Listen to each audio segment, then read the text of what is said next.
All right, Alexander, we have been documenting the last couple of days what has been going on with the Russiagate, which is now Obamagate scandal, and everything is coming out now.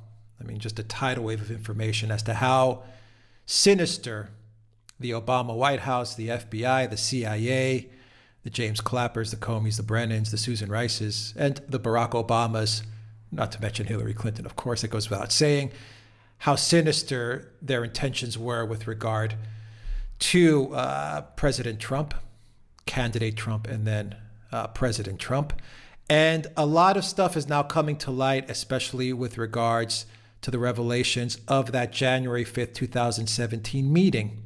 And a lot of this stuff is coming to light because we have a lot of the transcripts, the under oath transcripts of some 53 people who were involved in the Russiagate fiasco. And I take you to an article via Zero Hedge, which has the title Flashback, Obama Ordered Comey to Conceal FBI Activities Right Before Trump Took Office. And I refer to this article because they give a really good synopsis as to how the January 5th, 2017 meeting is directly related to what we feel is probably the last leg of this table that needs to be cut out from under the Russiagate scandal, and that is the George Papadopoulos, Joseph Mifsud narrative. And let me read you from that article, and you can put everything into context. The January 5, 2017 meeting, also attended by former National Security Advisor Susan Rice, has taken on a new significance in light of revelations of blatant misconduct by the FBI and the fact that the agency decided not to brief then candidate Trump that a friendly foreign government, Australia, advised them that Russia had offered a member of his campaign dirt on Hillary Clinton. The rumored dirt was in fact told to Trump campaign aide George Papadopoulos by Joseph Mifsud, a shadow Maltese professor and self-described member of the Clinton Foundation. Papadopoulos then told Australian diplomat Alexander Downer, who told Aussie intelligence, which tipped off the FBI, which then launched Operation Crossfire Hurricane. Papadopoulos was then surveilled by FBI spy Stefan Halper and his honeypot assistant, who went by the name Azra Turk. While in 2017, Papadopoulos claims a spy handed him $10,000 in what he says goes all the way back to the DOJ under the previous FBI under Comey and even the Mueller team. Now, Alexander, the part about Mifsud, real quick, that he is part of the Clinton Foundation, comes from the Gateway Pundit, which has a title called This Changes Everything. Testimony reveals deep state spy Joseph Mifsud is member of the Clinton Foundation. Once again, you get into the interview transcripts that have been released, and Papadopoulos' wife made the claim that Mifsud told her many times on many occasions that he is also the member of the Clinton Foundation. Quote, Miss Mangiante, Papadopoulos' wife, said, he is also the member of the Clinton Foundation. Mifsud was boasting about his connection to the Clinton Foundation. Alexander, I gave you a lot of stuff to work with. Take your time and take us through this step by step. I'm glad you said that this is the last leg of this tottering structure, which is going to start to crumble. But let's go back first to that 5th of January 2017 meeting. Now, remember, what's going to happen is on the following day, the same people who are attending this meeting on the 5th of January with Obama and Susan Rice and Biden is also there, the others are all going to meet Donald Trump. So I don't think there's any doubt at all that part of the purpose of this meeting is to plan what is going to be said to Donald Trump on the following day. Most inappropriate, by the way, that was happening. Completely wrong that Obama, Susan Rice, Biden were telling people like Comey, Clapper, Brennan what Trump should be told on the following day. But that's clearly what the purpose of that meeting in part was. So Let's consider Trump is going to be told some things. He's going to be told about the Steele dossier, which by this point the FBI have heaps of information that it almost certainly isn't true. I mean, you know, they're interviewing all kinds of people. We know interviews are going on at the very same time throughout January. They're meeting the primary source, the sub-source, all those people. They know the Steele dossier is nonsense. Nonetheless, Trump is going to be told about that. He's not going to be told about Flynn. He's not going to be told that Flynn is the subject of investigation and that he's talking to the Russian ambassador or any of that kind of thing. He's not going to be told about any of that. Flynn, by the way, is always going to be in that room, but he's not going to be told about it either. And he's not going to be told about George Papadopoulos, who supposedly had this mysterious meeting in March of 2016 in a hotel in London, where he supposedly met, well, he did meet with Joseph Mifsud there, who supposedly told him that the Russians have all this dirt or all these emails of Hillary Clinton's. Donald Trump is not going to be told about that, even though that is supposed to have been the starting point of the whole Crossfire Hurricane investigation. We have been spun this story that what decided the FBI to open an investigation, a collusion investigation, a counter-investigation, a counter-espionage investigation, looking at collusion between Donald Trump's campaign and the Russians on the 31st of July 2016, was this information from Alexander Downer and the Australians that in March 2016, this meeting between Joseph Mifsud and George Papadopoulos had taken place, and the Joseph Mifsud had given this information about the Russians having all those emails of Clinton's in their possession to Papadopoulos. So that information, that critical information, is going to be withheld from Donald Trump. Why? Why? Why is Donald Trump not going to be told about this? Well, again, and I say this once more, it's because they are denying information, critically important information from Donald Trump, who, as President of the United States, needs to know all about this because he is the target of that investigation. It's the only possible explanation, that there is a subsidiary thing. There must be another, I'm sure that there is another explanation. And this is my own view now, but one of the reasons they're holding back on all of this is because they know Michael Flynn is going to be in that room. They know that Michael Flynn is himself a trained intelligence operator.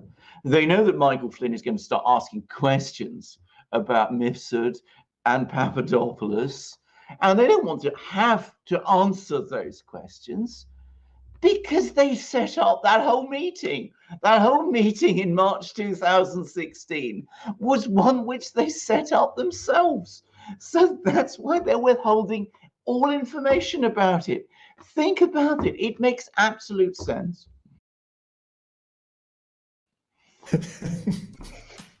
Can you repeat that again, Alexander? Because it's so hilarious. This is such a clown show. Yeah, repeat that again.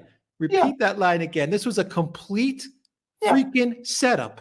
Absolutely, it was a setup. They can't come along and tell. They're going to tell Donald Trump, well, you know, Papadopoulos, we've opened this investigation because Papadopoulos is getting all this information from a Russian agent. But of course, if they know that Mifsud is not a Russian agent, if they know that Mifsud is one of their own agents, you know, if Flynn asks them all of this, the whole thing collapses. So they don't dare say anything about it. They can't come along, in other words, and say to Trump and Flynn, this whole thing was set up. We set it all up. Stephen Halper, they knew, was an agent. Absolutely. Mifsud, if that's even this guy's real name. Yeah, about which I have serious doubts, by the way, but we'll come to that in a moment. Is an agent, and they know it. Yeah. So why can't the U.S. president know what's going on here? Well, because of I mean, course the whole these people work for him. well, and they do, but of course the point is he's the target. He's the He's the target. person. That's what I He's the wanted you to person. say. He's He's the the person. target. He's the target. So of course they can't tell him. They can't tell him. Oh, well, Mr. President, we're setting you up. This is what this is all about. That was what was going on. Now, as I said, coming to Mifsud, I mean, Mifsud, if he's even a let's real, if I mean, he's he's a even a real person, person. but if he's even a Yeah, real, a real. Well, I mean, the point yeah, is it his actual name? Now, yeah. I've been trying, and it's not easy to try to research this mysterious man. And I have to say, you go out and look for information about Joseph Mifsud, it's very thin. I mean, there's no information about his family. There's no, we don't know whether, brothers, sisters, parents, grandparents. If you look at his Wikipedia entry, which is just get citing that as an example, nothing about his family. Nobody from Malta is coming forward and saying, he's our brother, he's our sister, he's our brother, I'm his uncle, I know all about Joseph, he's perhaps somebody, who gets involved in all kinds of things, but, nothing like that at all. Now, we're both from Mediterranean countries. We know that, in our parts of the world, Malta is no different. I've been to Malta, by the way. Malta is no different in this respect. People know each other. Families matter. People talk to each other. You would have thought that if there was a huge amount of information about if Mifsud was a real person, all sorts of people would be coming forward and talking about him. But there's nothing. There's absolutely nothing from Malta really about him at all. No obvious traceable family collections, no real family past, nothing. And the same is true, by the way, and even more strangely, of all these academic institutions he was involved in. Now, again, my wife is an academic. So, if you know anything about academic institutions, I mean, they are very social places. I mean, academics who are scholars, I mean, one of the things academics do is they network. I mean, that's very much part of the life of the academic world. You meet each other, you exchange ideas, you go to conferences, you talk, you discuss papers. Who's coming forward and doing that with Mifsud? I mean, who are all these people in Italy, in Britain, who you would assume know him? Hardly anybody. Hardly anybody. Now, and then of course we have the final and ultimate mystery about him, which is that he's vanished. He's disappeared without trace. We had a report a couple of months ago that Barr and Durham went to Rome and heard a tape recording of his there, and but apparently they didn't meet him. Now, people don't just vanish. It doesn't happen like that. I mean, even when they're killed, I mean, there's usually some kind of evidence. I mean, even someone like Jimmy Hoffa. I mean, there's he dies in there's something.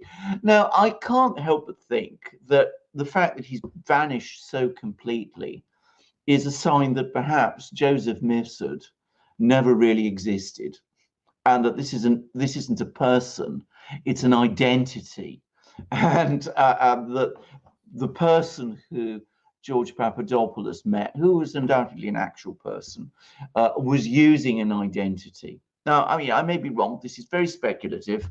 If Joseph Mifsud is listening to this, or if people know about more Joseph Mifsud, if somebody who has had some dealings with this man can come forward, please let us hear from you.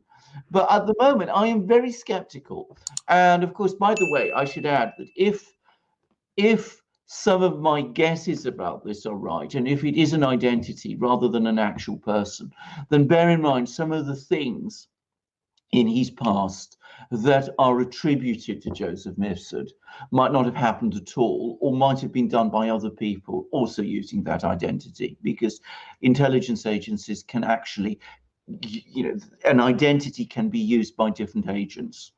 So just bear that also in mind. But all right, this is speculation, and I'm not sure about this.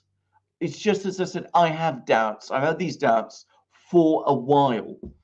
but about the fact that this meeting was a setup, this important meeting which happened in March 2016 between Papadopoulos and this man who was being introduced to him and who he knew as Professor Joseph Mifsud, that this was staged. Of that I have essentially no doubt. And the fact that Donald Trump was not briefed about it, despite this meeting having been supposedly the starting point of the whole Russiagate investigation, that makes me even more sure that this meeting was staged. In other words, Mifsud was not an agent at all of the Russians. He was an agent of someone else. And the fact that he was gossiping about all his connections with the Clintons points in a certain direction. Yeah. Okay. Well, let's end this video by focusing a little bit on Papadopoulos and the fact that they've been it seems the FBI, the CIA, the deep state, Australian intelligence, UK intelligence, and it seems Israeli intelligence had been targeting Papadopoulos for quite a while. And it goes back to that last sentence from that Zero Hedge article, which said that he was given $10,000 by some mysterious agent. And Papadopoulos, we did a video on this actually. It was Papadopoulos' interview with Mark Stein. Mark Stein was interviewing Papadopoulos actually about his new book. And Papadopoulos was very clever as to how he handled that situation, because he was on holiday with his then girlfriend, now his wife, in Greece. And he's approached by some guy who says, come to Israel. We want to do some consulting venture with you. He goes to Israel, just a short flight away, goes to Israel, gets handed $10,000 in cash to do some sort of business consulting venture. And instead of Papadopoulos taking that money and starting to spending or doing God knows what, he gets back on a plane, goes to Greece, gives it to his lawyer, and locks it up. Yes. And the question was, why did you get that money? What was the reason for it? And why did you go to the lawyer? And Papadopoulos said, and I'm paraphrasing, he was like, they said they wanted to do some business. I was suspicious about what the hell was going on. And I went straight to my lawyer because, he had that gut instinct. He had that feeling in his gut where it looks like they're trying to set me up some sort of trap. And then, of course, all of this stuff with Russiagate and with Mueller and all of it just starts to move forward. So I think they were targeting Papadopoulos for quite a while, and they were trying to find different ways to get him to roll over or to get him to implicate Trump in the Trump campaign. They were targeting him from the get-go. Absolutely, of course they were. And can I just say, this business with the money, the $10,000 in cash, I think is an extraordinarily important one, because clearly he was being set up by someone, and the fact that this happened contemporaneously, in other words, that Papadopoulos acted the way he did, that he rushed immediately to his lawyer with his money and put it in a safe, shows that he understood that he's not talking from hindsight. He's not reconstructing. He was aware at the time that somebody was trying to set him up. So if somebody was trying to set him up, and you have a meeting in which it looks as if he was being set up, I'm referring to the meeting between Mifsud and Papadopoulos, then it looks as if that meeting must have been a setup. If something looks bad, then it probably is bad. If it looks like a setup and everything that's going around it shows that a setup is being hatched, then that which looks like a setup almost certainly is a setup.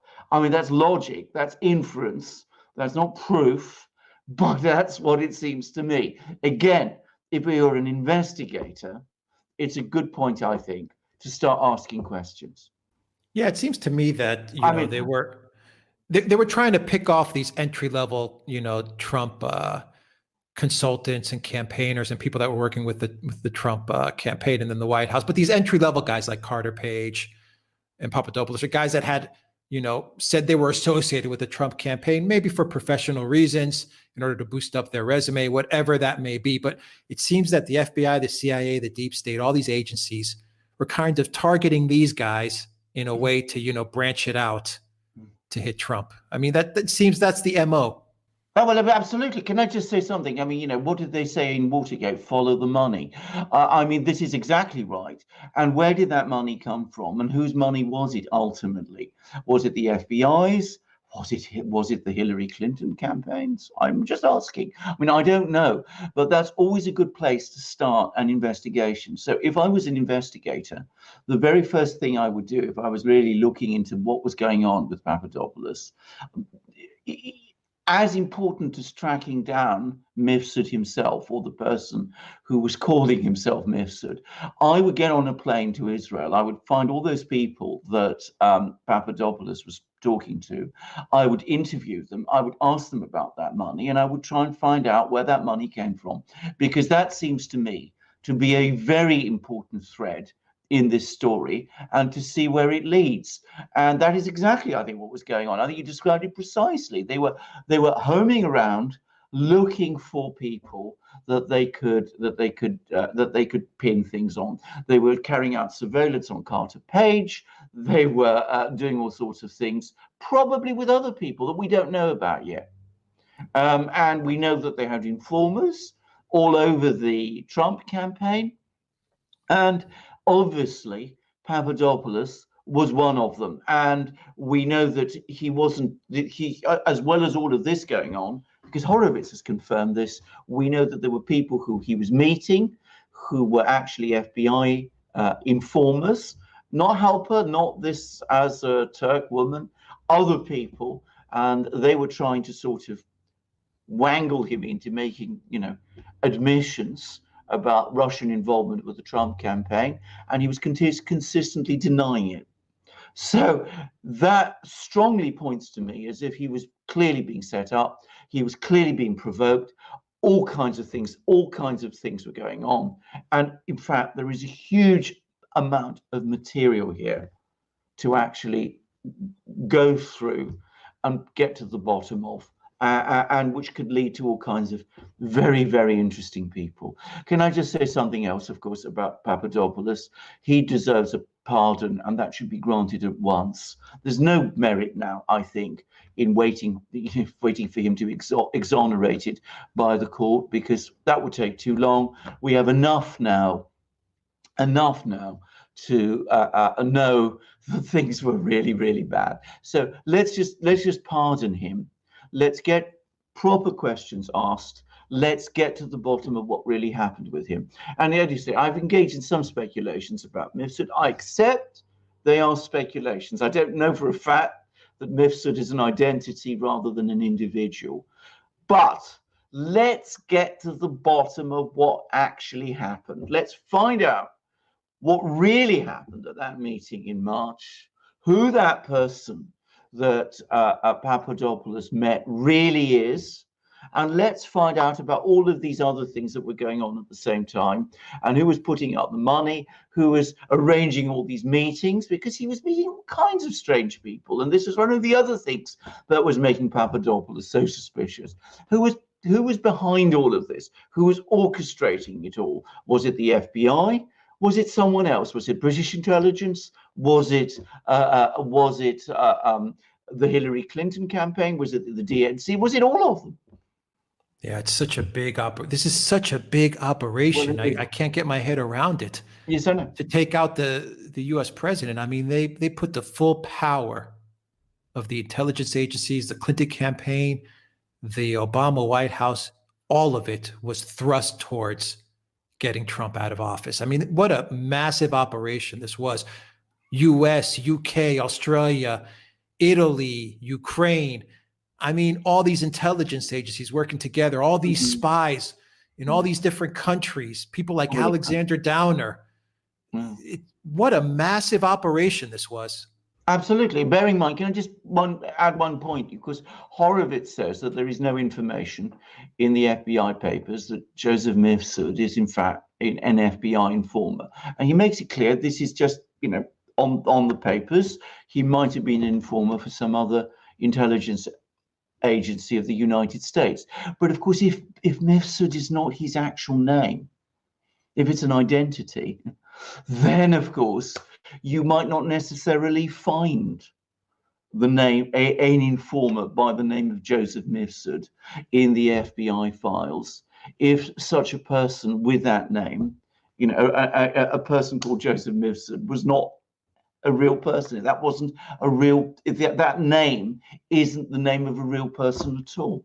He could be So, an so informer though for the UK, well, he could be an for informer for MI6, the for UK. Australian intelligence. I mean, he could be an He informer. could have been an informer for many people, but you see, he might have been Tom Smith, informer for the FBI, and that might appear in the FBI papers, but that wouldn't have been the name he was using. He might have been using a completely different name. You see, this is the wilderness of mirrors, which, as the intelligence world was once described, it's very difficult to know exactly what's going on because remember, these are people who work in the world of deception and disinformation. But a good investigator, and the United States is the best, it does, can get to the bottom of it. So let's unleash these people. Let's get them out there asking all the right questions, and they will get the answers, and we will know.